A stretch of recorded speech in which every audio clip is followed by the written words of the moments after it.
തൗഫീഖ് നൽകി അനുഗ്രഹിക്കട്ടെ. ഈ സന്ദർഭത്തിലൊരു ദീർഘമായ ഭാഷണം ഭൂഷണമല്ല എന്ന് എനിക്കറിയാം.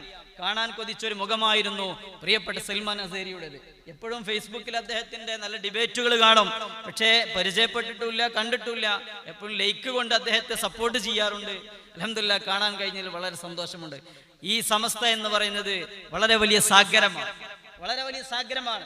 കടലിനൊരു ചരിത്രമുണ്ട്. കടൽ എപ്പോഴും അതിന് ഉൾക്കൊള്ളാൻ പറ്റാത്ത എല്ലാ നീചമായ വസ്തുക്കളെയും കടൽ പുറന്തള്ളും. ശ്രദ്ധിച്ചിട്ടുണ്ടാവൂലേ? വലിയ വലിയ തിരമാലകളൊക്കെ ഉണ്ടാവും, ചത്താലും എവിടെ ഉണ്ടാവും? ഏതെങ്കിലും കടപ്പുറത്തുണ്ടാവും. കണ്ടിട്ടില്ലേ? എന്താ കടലിൽ സ്ഥലമില്ലാത്തോണ്ടാ?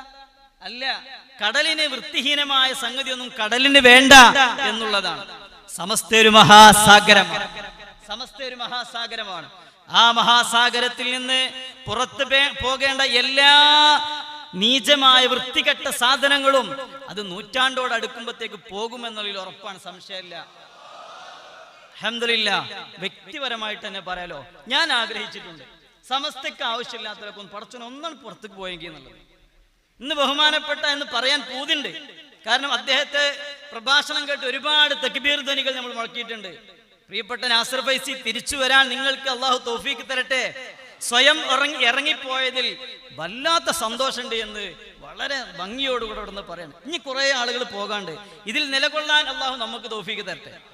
ഈ സമസ്തയുടെ ഹാദിമായി മരണം വരെ നിലകൊള്ളാൻ അള്ളാഹു നമുക്ക് തൗഫീഖ് തരട്ടെ. എത്രക്ക് ഇനി പോകാണ്ട് ഒലക്കൺ പോകണം. 100ന്റെ സമ്മേളനത്തിൽ ഇവിടെ നിന്ന് നമ്മൾ കാണരുത്, നല്ല നിലക്ക് വന്നോട്ടെ.